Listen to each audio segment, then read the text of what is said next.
What happens when a water strider takes a swim with a water spider? It's time to run, but there's nowhere to hide. Some call him the Jesus bug, because he too can walk on water, although he prefers to jump at lightning speed. If something tries to catch him, his best defense is to just skate across the water, but he can also use the water like a trampoline and jump up in the air. They can travel 100 body lengths in a single second. It's like a 6-foot-tall human taking off at 400 miles per hour. More incredible still, the water strider never gets wet. Along each leg, thousands of tiny hairs trap air bubbles, and this makes a waterproof coat. Also helping to keep the water walker dry is surface tension on a pond. Its long legs spread its weight without breaking the surface. They distribute their very light weight in such a way that they don't break the surface tension of the water. This allows them to use the water as basically a big piece of bendy rubber. Buoyed by this skin of water, the strider wields a lethal weapon. It's a giant proboscis that spears and kills its prey. It also doubles as a drinking straw for insect innards. Like a hypodermic needle on legs. His bite is mean. A small creature that can't handle the water soon becomes Bug Slurpee. Water striders feed on the water surface. They're basically an undertaker who make the sick and dying die. The water strider turns any pond into a battleground, but it doesn't have the field to itself. The water spider is just as comfortable on a pond as it is on land. Water spiders are able to travel across water much more effectively than most other spiders or many other invertebrates. If they were a car, they're moving on the order of 300 miles an hour. I mean, they're just incredibly fast spiders. Though this female is bigger than the strider, she still doesn't sink or get wet. She also relies on tiny hairs to make an air suit. Even more astonishing, she has tiny claws at the tip of each leg, giving her incredible grip on the water surface. If they really want to take off and run after something or run away, they're able to literally gallop on the water. They raise their legs up and are literally running across the water in a gallop. And they have relatively waxy feet and they have long legs, and so they're able to make use of a small dimple of surface tension on the water and walk on the water. They hold their front legs and their back legs out, holding onto the water, and then they use their middle two legs to stride, and the little dimple of water acts like an oar. So literally, they're moving along like this in the water. And when a potential meal, like this fly, hits the water, it telegraphs ripples straight to the spider's sensors. By putting their feet at the water's edge, they're responding very closely to vibrations coming from the water. They're exquisitely sensitive to those vibrations. There are worse ways to go than drowning.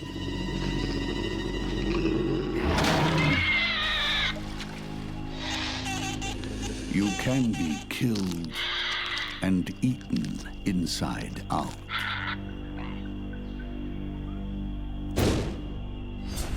In a face-off between these two floating attack machines, it all comes down to who moves first. The spider is strong and fast, but the strider is even faster. The lineup is against water striders, which are fast, zippy on the water's edge. Water striders cannot compete with water spiders on strength. They need to be able to detect the danger and get away. It'll be a case of the quick or the dead.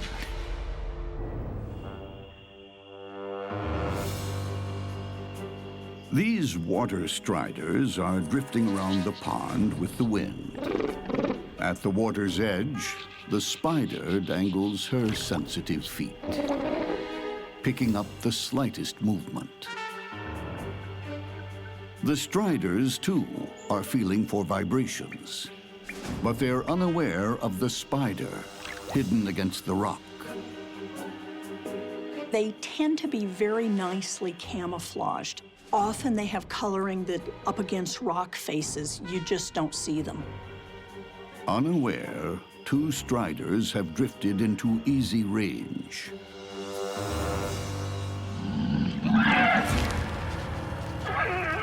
One uses its lightning speed to escape. The other is not so lucky. Deadly venom shoots into the strider. It will never know what happened. The fangs are used to squish the prey up to some extent. It is simultaneously regurgitating digestive enzymes. So what they're basically doing is they're dissolving the prey, turning it into a protein milkshake, and then sucking it down. The strider is turned to liquid. The water strider was in the wrong place at the wrong time to mess with a water spider. In bug water world, no one gets wet, but you can become a drink. When a hard-shelled freshwater crab and a slimy tiger leech bump heads, there are no soft options.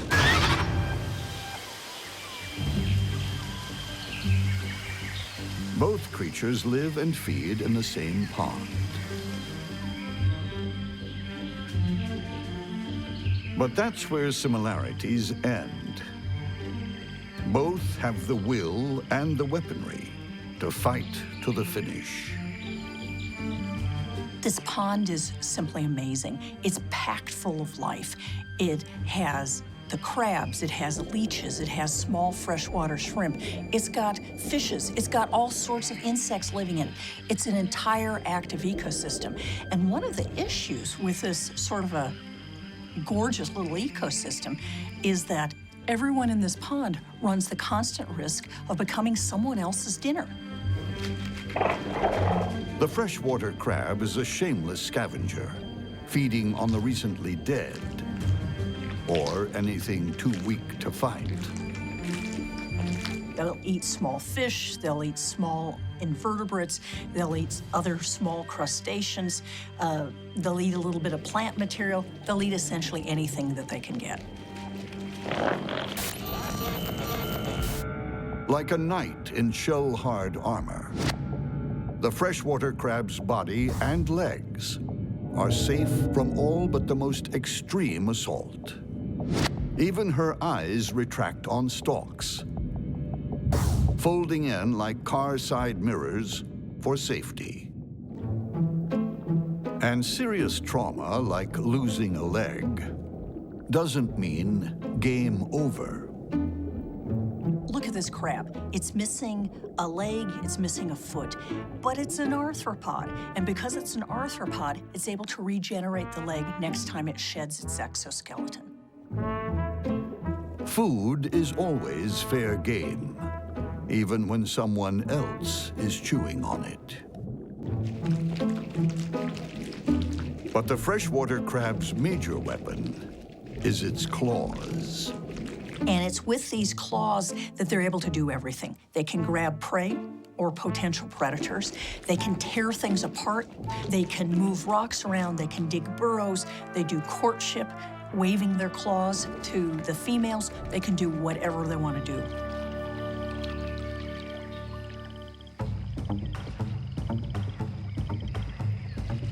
When it comes to defense, crabs are the tanks of the underwater world.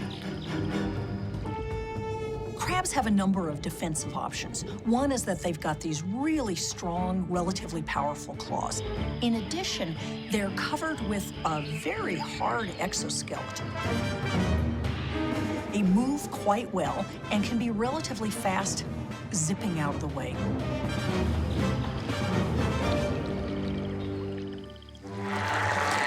Sharing the freshwater pond is a devastating opponent. The tiger leech. It doesn't feed on the dead. It sucks life from the living. The tiger leech is an aquatic vampire that actively seeks out its victims. But instead of using fangs, it has 3 jaws that it makes a Y-shaped incision and then sucks the life out of them.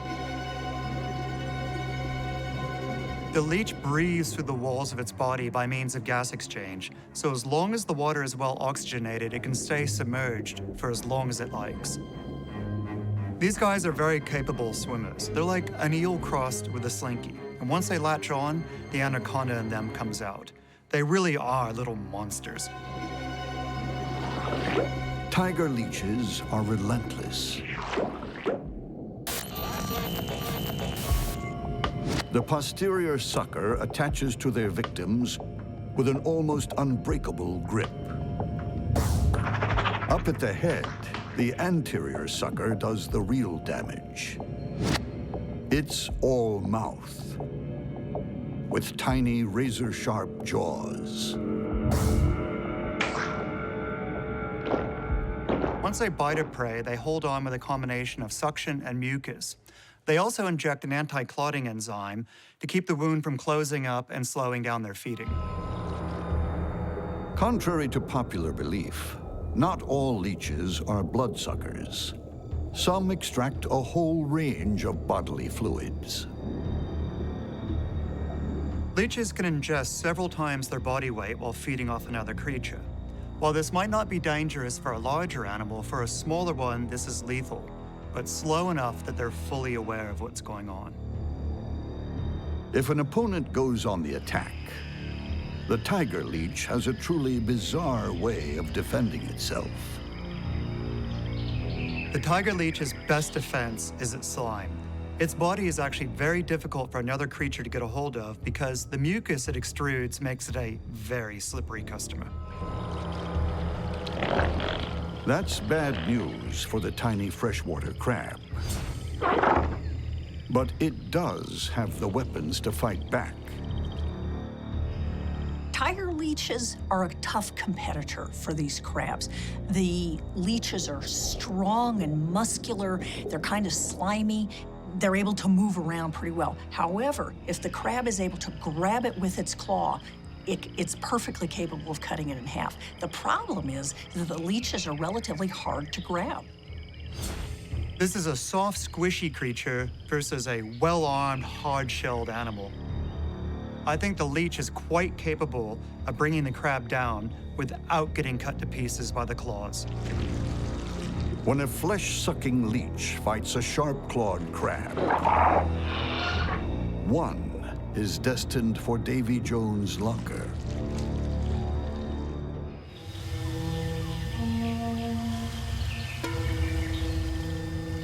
Two pond dwellers are about to engage in a fight to the death.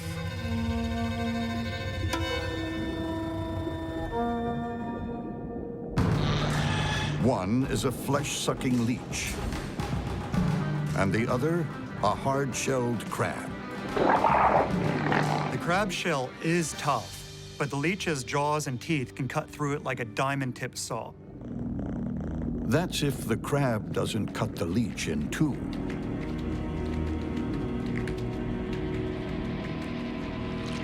It's feeding time in the pond, and any creature is fair game.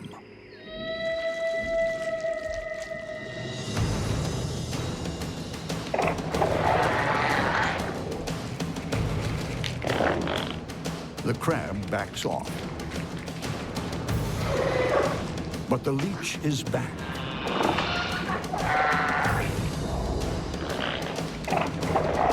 It searches for the crab's Achilles heel.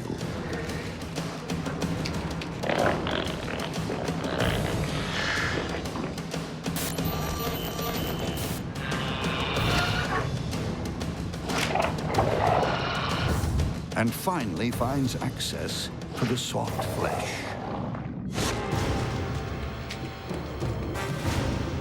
The jaw is clearly visible. The leech starts to suck the crab dry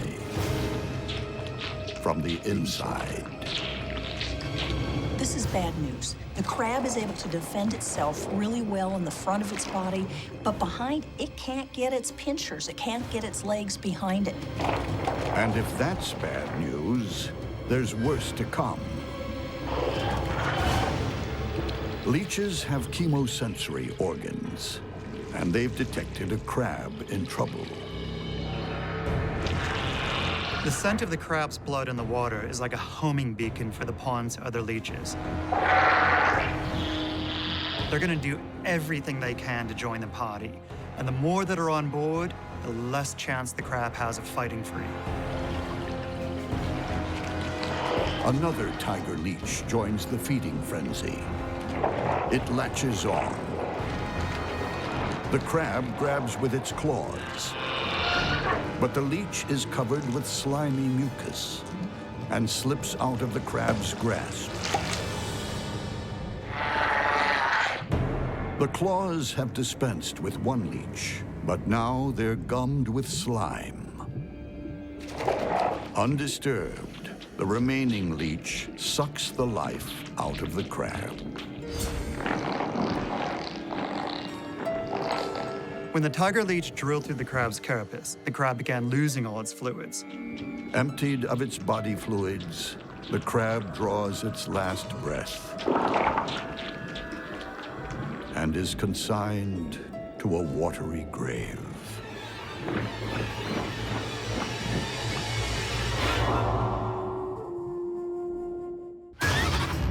When a dragonfly nymph and a water bug bump heads, one of them will be sleeping with the fishes.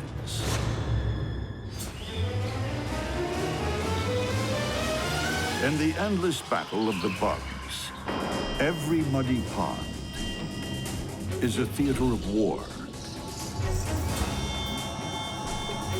Hungry submariners sit and wait. With its camouflaged body and ravenous appetite, the Dragonfly Nymph, or Mudeye, is a skilled ambush hunter. The Mudeye is an aquatic monster. If aliens came to Earth and this is the first animal that they met, they'd probably go back to their own planet in fear. One day, the Mudeye will become a winged dragonfly, hovering above the pond, but not yet. At this point, flight is still a long way off for the Mudeye. It has to survive the first 90 to 95% of its life in the water. Until then, the Mudeye sits motionless in the mud and gravel, waiting for the right moment to pounce.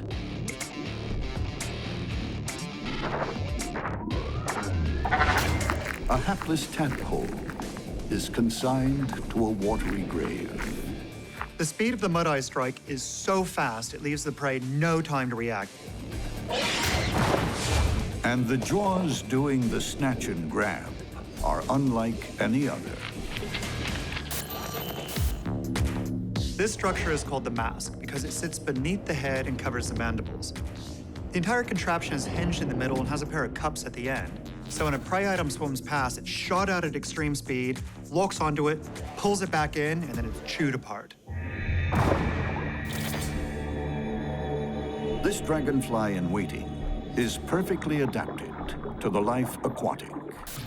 Tiny sensory hairs on its body and legs detect faint vibrations through the water, while breathing is handled by the back end. The Mudeye has internal gills in its rear end, so it breathes by sucking in water past those gills and into its abdomen. Then, once enough oxygen is absorbed, just pushes the water straight back out. This respiration technique is what allows the Mudeye to stay submerged 24/7. But the Mudeye isn't the only predator in this pond. It has a rival. Looking like an aquatic anteater, the water bug hunts by harpoon. They've got a dagger-like proboscis, which they insert into prey. They grab them, they stab them, and they paralyze their prey. Injected toxins shut down the nervous system almost instantly. With the prey paralyzed, the water bug sets about vacuuming up its victim's innards. That wire-like probe is actually the proboscis, and what it's doing is it's going into the body and cutting up holes between different cells and breaking them up. Then it's got these digestive enzymes coming out and liquefying it, and then through a second tube, it's sucking up the fluid. Don't be fooled by its ungainly appearance. This bug is a surprisingly fast swimmer. Broad brush-like hairs on the legs, like oars, propel the water bug through the water. Vicious forelegs end in a single curved claw, sharp as a fishhook and used for the same purpose.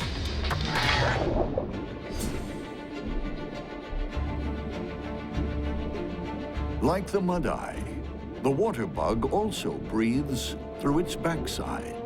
But with no gills, it must surface for air.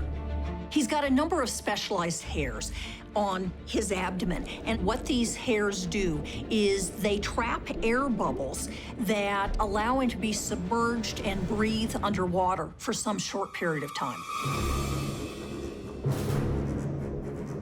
In this small, well-populated pond, these two killers are bound to run into each other. What happens when the masked murderer takes on the serial stabber? In a murky rainforest pond, a Mudeye is poised to ambush its next victim. But its arch nemesis, a water bug, is also on the hunt. The Mudeye grabs its prey with unique extendable jaws, then tears it apart with sharp mandibles. The water bug uses its proboscis to inject paralyzing toxins and digestive juices, then sucks up the liquefied flesh. The enemies face off in the gloom.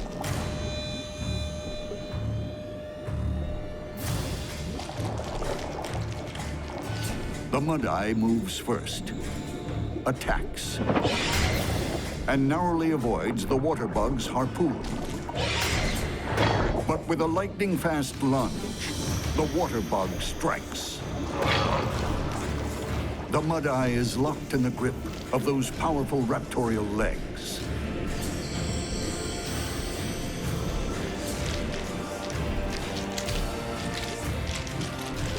The water bug's lethal proboscis pierces its target.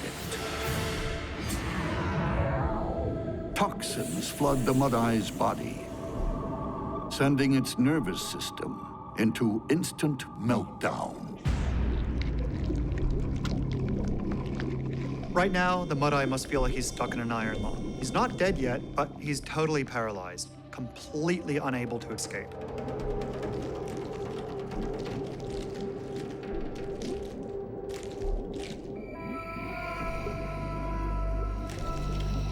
The water bug settles down to an all-you-can-eat buffet. Barbed stylets rake through soft tissue, while digestive enzymes turn the Mudeye's insides into mush. So the Mudeye has been grabbed, stabbed, and dissolved. It's a gruesome bug microsurgery. And so another potential dragonfly sinks without trace, never to feel the wind beneath its wings.